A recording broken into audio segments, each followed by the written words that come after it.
Cristiano Ronaldo is one of the most valuable footballers on the planet. His talent is mesmerizing. He's really good technically, he's really fast. He's an athlete, a complete athlete. Cristiano Ronaldo is one of the best players in the world. But what is it that gives Ronaldo the edge over other players? To find out, he's come to this specially created state-of-the-art laboratory in Madrid. Here, in a world exclusive, sports science experts are going to forensically analyze what makes him such an efficient machine. Ronaldo will submit to an array of tests, each one designed to investigate a different strength in his game. It's amazing to see how my body works, so it's fun day. The results are revealing and often surprising as Cristiano Ronaldo is tested to the limit.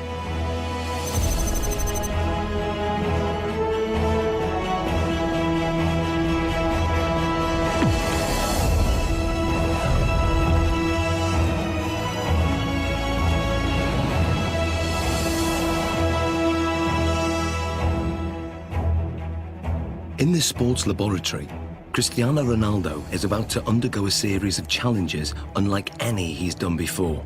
He'll undergo tests for body strength, mental ability, technique, and finally skill. Guiding him through this is football consultant Andy Ansar. He's teamed up with leading sports scientists, hoping to uncover the secrets behind Ronaldo's tremendous ability. Shall we stretch out properly? The first of the 4 challenges is one of the most crucial on a football pitch: body strength. With 40 goals in a single season, Ronaldo is La Liga's highest scoring player ever. One of the fastest men on the pitch, his lower body strength gives him the acceleration to get that hair's breadth nearer the ball. And in today's game, every millimetre counts.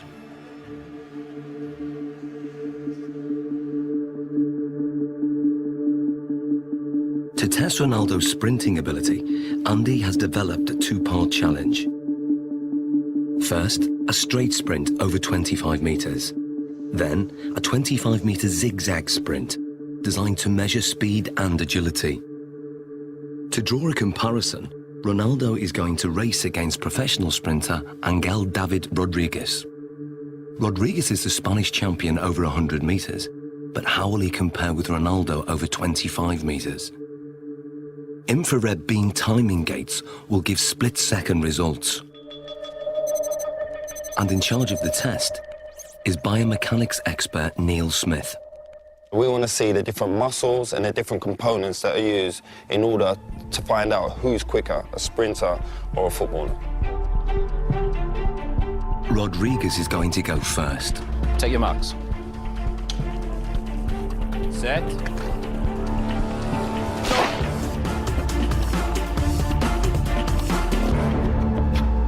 How do we do, Neil? Angel hit 3.31 seconds there, Andy. Angel, Yeah. quality. Different class. It's fast. What do you think Ronaldo will do? Maybe the same, strong, accelerated. You sure? Yeah, I know. Slow-motion replays reveal that Rodriguez makes a strong, explosive start, reaching top speed in under half the distance.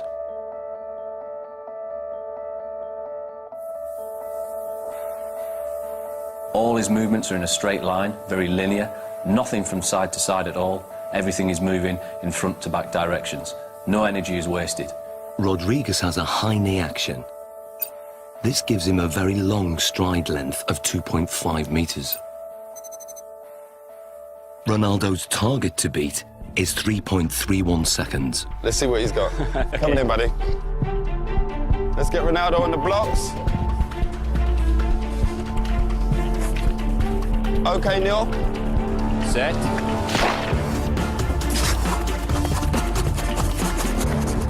Angel, come and join us. What was Ronaldo's time? He's done well, Andy. He's got 3.61 seconds. And what was Angel's time? Angel clocked in at 3.31. So that's 0.3 seconds. 0.3 difference. Absolutely quality. Different class. Considering Angel's Congratulations. classy sprinter, that's not bad at all. So Ronaldo narrowly lost the straight sprint. On closer analysis, the reasons why are clear. From a sprinter's point of view, Cristiano Ronaldo's technique isn't the best, but then Cristiano Ronaldo's not a sprinter. He's very quick off the mark, but his style is quite different. He has to still think about the sprinting. That's where his head goes back, and if you go like this with your arms, the chances are behind you, your legs will be doing that also. And that means lower knee height. Because of his usual increase in speed and decrease in speed during a game of soccer, his stride length is quite short and quite sharp, quite staccato, and only covers 1.7 metres per stride. In a 90-minute match, Ronaldo will usually cover over 10 kilometres, but very little of that is in straight-line sprints.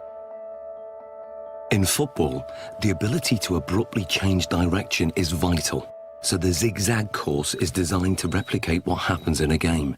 How well do you think you'll do on the zigzag? Me? Yeah. He kicks me. let's go and do our thing. Come on, guys, let's give it a go. Take your marks. Get set.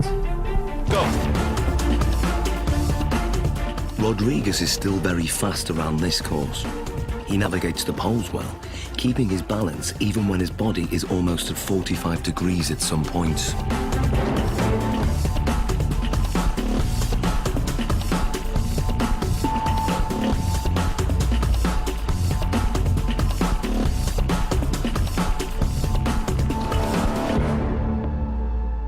Rodriguez completes the zigzag course in 6.86 seconds.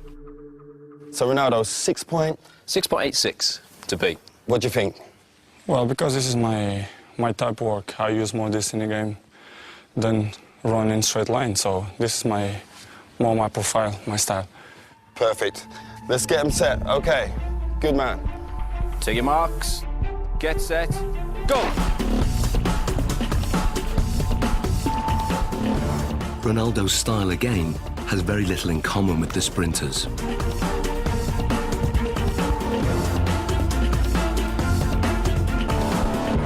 Okay, Angel, come and join us. So first of all, Neil, remind us of Angel's score. Angel came in at 6.86 second. 6.86. And then Ronaldo's? 6.35. So what's the difference there? Almost half a second there, Andy. Almost half a second Superb. between them. Superb. Exactly what we was expecting from our footballer, correct? Yeah.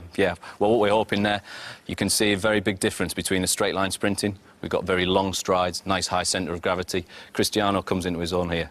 Yep. We lower the centre of gravity. We enable ourselves to push off and accelerate sidewards. That centre of gravity nice and low. The knees are bent, the hips are bent, and the muscles are hopefully working at their optimum length. Because this is my style, you know, I use this a lot in a pitch, so I guess that I'm more chances in this type of run than straight line. Without a shadow of that, improved it. When we look at the zigzag movements, we can see a way that Cristiano anticipates the change of direction coming into play. As Cristiano approaches, we see a lot of shorter steps. This is in stark contrast to what we see from Angel. To change direction, he does something that probably most people wouldn't. They would almost drop down to the ground to change movement. Cristiano Ronaldo almost goes upright, goes taller.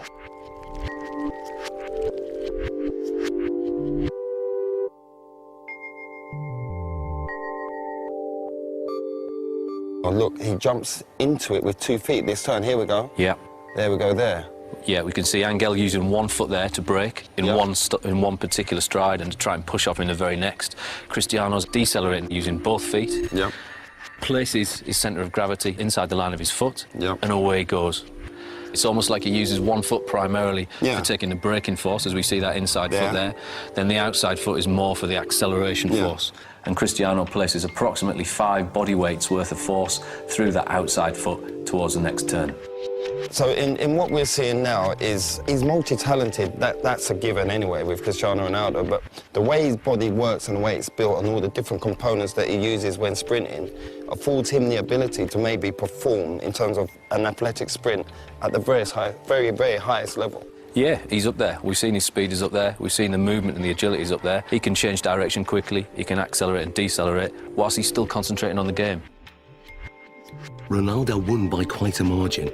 His time over the zigzag sprint was 6.35 seconds. Clearly, his ability to corner at speed gives him an advantage.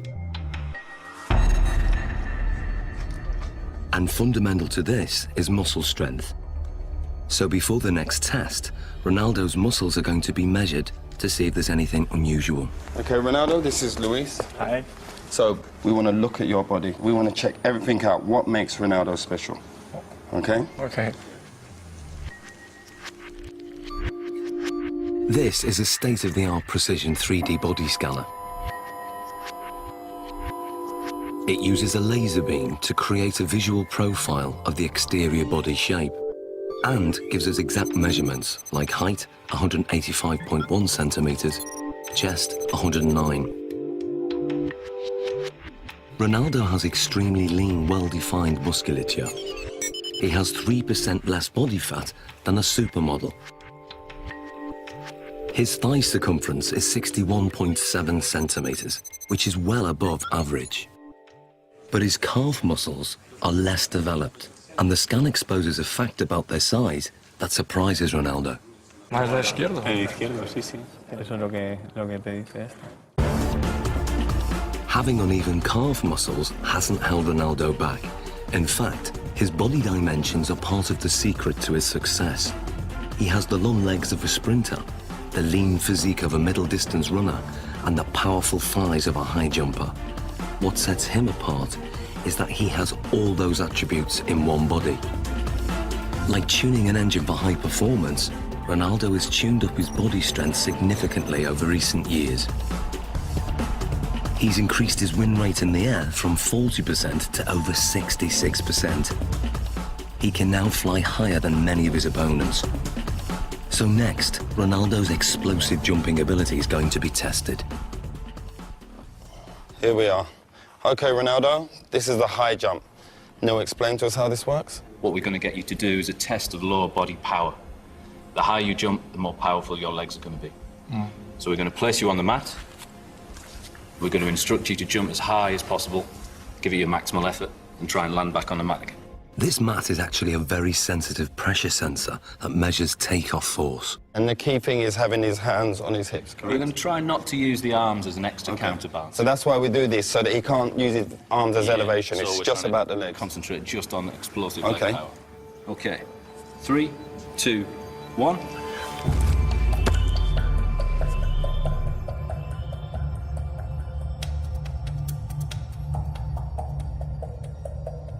The result is surprising. Ronaldo jumps only 44 centimeters, barely average, with a force of just 1.5 times his body weight. Something's wrong. So now, this is the thing, you don't jump like that in a game. Yeah. We have to make it relevant to football. Of course, if you jump with free hands, Yeah. it's better. You jump Yeah, more, yeah. then you're quite limited. So can you also register that? If I get Ronaldo to jump, if he comes in and jumps up off one foot and lands. We'll get the impact of the pressure as he hits the pressure plate. Let's try that. Let's try that. 3, 2, 1, go.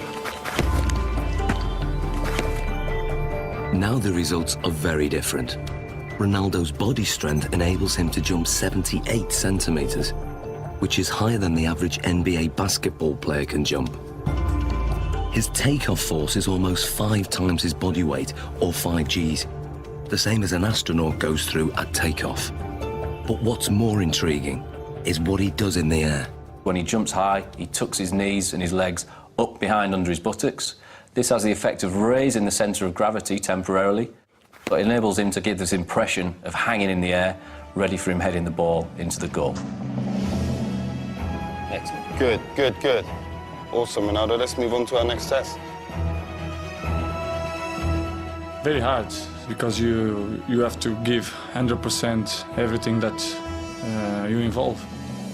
Ronaldo's muscle distribution and raw body strength contribute significantly to his ability. But the next set of tests will reveal how important his mental ability is to his game, and the results are truly stunning.